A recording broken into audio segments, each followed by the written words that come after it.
তোমাদের সঙ্গে এবারে শেয়ার করি বাজার কি উদ্দেশ্যে বেরোচ্ছি।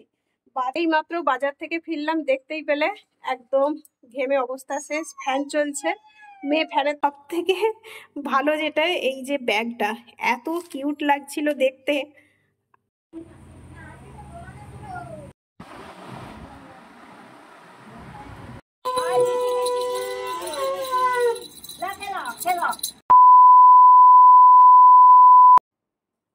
গুড মর্নিং বন্ধুরা, কেমন আছো সবাই? সৌমিলি সারাদিনের আরো একটি নতুন দিনে তোমাদেরকে ওয়েলকাম জানিয়ে দিনটি শুরু করলাম।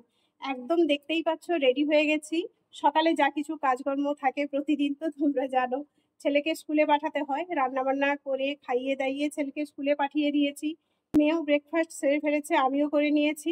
আর বাকি বাড়ি যা কিছু কাজকর্ম ছিল মোটামুটি ভাবে একটু ক্লিয়ার করে এবারে রেডি হয়ে গেছি বাজারে যাব। তো একটা বিশেষ কারণে, তো কারণটা হচ্ছে তোমাদের সঙ্গে এবারে শেয়ার করি বাজার কি উদ্দেশ্যে বেরোচ্ছি। বাজার বেরোচ্ছি মূলত আমার যে জায়ের মেয়ে হয়েছিল ওর অন্নপ্রাশন আছে।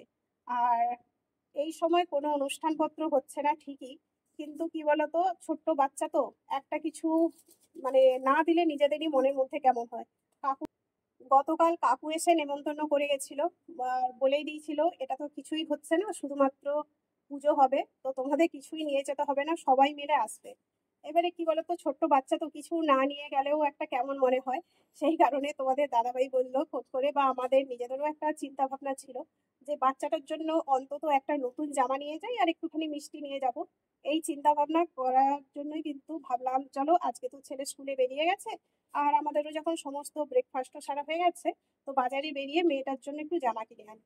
তো বাজার থেকে ফিরে এসেই তোমাদের সঙ্গে শেয়ার করব যে কি ধরনের জামা নেওয়া হয়েছে। চলো তাহলে আর বেশি দেরি করছি না, কারণ বাইরে এক সময় মেঘ হচ্ছে, এক সময় মানে রোদ দেখা দিচ্ছে, কখন কি হয়ে যাবে তার কোনো ঠিক নেই। তাই দেরি না করে চলো তাড়াতাড়ি বাজারে বেরিয়ে যাওয়া যাক। দেখতেই পাচ্ছ রেডি হয়ে গেছি, এখন আর ফ্যান চলছে না, একদম দেখো ঘেমে যাচ্ছি, মানে একটা ভ্যাপসা টাইপের ওয়েদার। চলো আর বেশি কথা না বলে বাজারে বেরিয়ে যাওয়া যাক।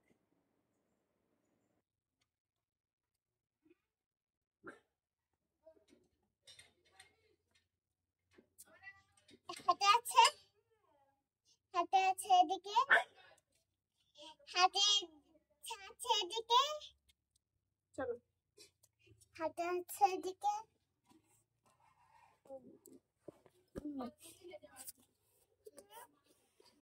এই মাত্র বাজার থেকে ফিরলাম, দেখতেই পেলে একদম ঘেমে অবস্থা শেষ। ফ্যান চলছে, মেয়ে ফ্যানের তলায় বসে আছে। আর বাজার থেকে কি নিয়ে এসেছি পরে তোমাদের সঙ্গে শেয়ার করছি। তার আগে তাড়াতাড়ি করে ফ্রেশ হয়ে স্নান করে খাওয়া দাওয়াটা সেরে ফেলি। চলো তাহলে মেয়েকেও দেখভাল করি আর আমিও নিজে একটু তাড়াতাড়ি ফ্রেশ হয়ে স্নান হয়ে নিই, কারণ কিছুক্ষণের পরেই কিন্তু ছেলেও স্কুল থেকে চলে আসবে, ওকে আবার দেখভাল করতে হবে। চলো তাহলে যাওয়া যাক। তোমরা তো জানো আমার সকালবেলায় কিন্তু রান্নাবান্না কমপ্লিট হয়ে যায়। বাজার থেকে এসে মা মেয়ে স্নান করে ফ্রেশ হয়ে বসে গেছি লাঞ্চ কমপ্লিটের জন্য।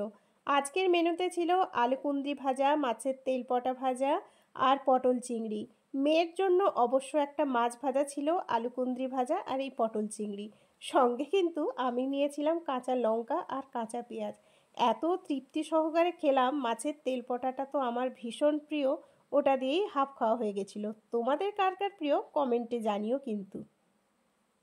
এবারে চলো তোমাদের সঙ্গে শেয়ার করি আমার জায়ের মেয়ের জন্য কি জামাটা নিয়ে এসেছি। এই যে দেখতে পাচ্ছ একটা স্কার্ট নেওয়া হয়েছে। স্কার্টটা এত সুন্দর, এত কিউট, কি বলবো, একদম পিওর কটনের। ছোট্ট বাচ্চা যেহেতু, একদম পিওর কটন বা একদম সফট গেঞ্জি টাইপের না হলে কিন্তু পরানো উচিতই নয়। সব থেকে ভালো যেটা এই যে ব্যাগটা এত কিউট লাগছিল দেখতে। আর এই স্কার্টটাও দেখতে পাচ্ছ কত বড় ঘের টাইপের আছে। তো জামাটা কেমন হয়েছে অবশ্যই কিন্তু সবাই কমেন্ট করে জানিও। জামাটা দেখো, এইটা ওপরের টপ, আর এইটা আছে নিচের স্কার্টটা, আর সঙ্গে আছে এই ধরনের একটা ম্যাচিং ব্যাগ। আজ সন্ধেবেলা ছিল ষষ্ঠী পুজো, সেই উপলক্ষে ছেলে মেয়েকে নিয়ে চলে এসেছিলাম, আর তোমাদেরও একটু ষষ্ঠী মাতার দর্শন করিয়ে দিলাম।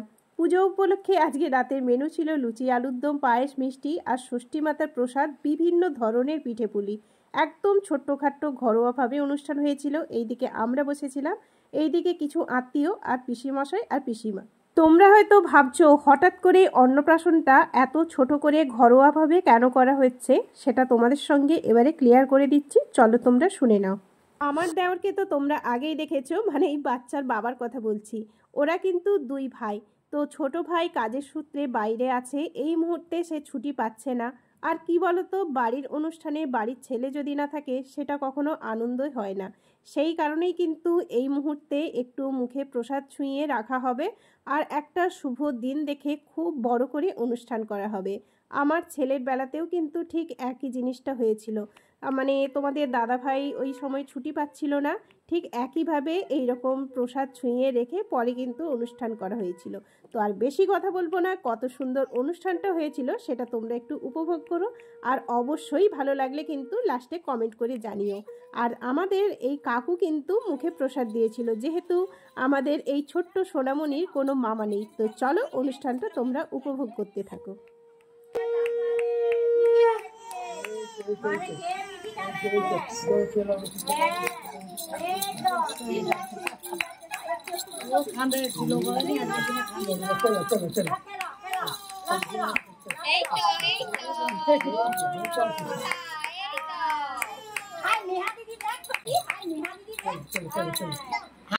দেখতেই পাচ্ছ কি দারুণ অনুষ্ঠানটা চলছে। তবে এটা কি তোমরা লক্ষ্য করেছো, আমার এই একরত্তি ছোট্ট মেয়েটা আবার বনুকে ভোলাতে চলে এসেছে।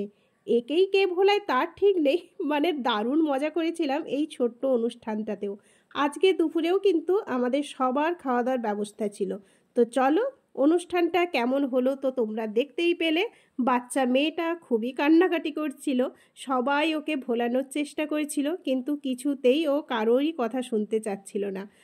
একে যত দেখছি আমার মেয়েরও ঠিক অন্নপ্রাশনের কথাটাও মনে হচ্ছিল, কারণ আমার মেয়েরও কিন্তু এইরকমভাবে অন্নপ্রাশনটা খুবই ছোট্ট করে সামান্যভাবে হয়েছে। যদি এর গল্প কেউ কখনো শুনতে চাও অবশ্যই কমেন্টে জানিও, কেন আমার মেয়ের অন্নপ্রাশন কোনো বড় অনুষ্ঠান করে হয়নি, বা কেন আমার বাড়িতে কোনো অনুষ্ঠান হয়নি। অবশ্যই তোমাদের সঙ্গে আমি লং ভিডিওতে শেয়ার করব, তবে কমেন্টে তোমরা অবশ্যই কিন্তু জানিও। চলো আমরা দুপুরে খাওয়া দাওয়া করে বাড়ি যাই। আর আজকের ভিডিওটি ভালো লাগলে লাইক কমেন্ট শেয়ারের সঙ্গে অবশ্যই কিন্তু সাবস্ক্রাইব করে রেখো এই চ্যানেলটি। আজকের মতো টাটা।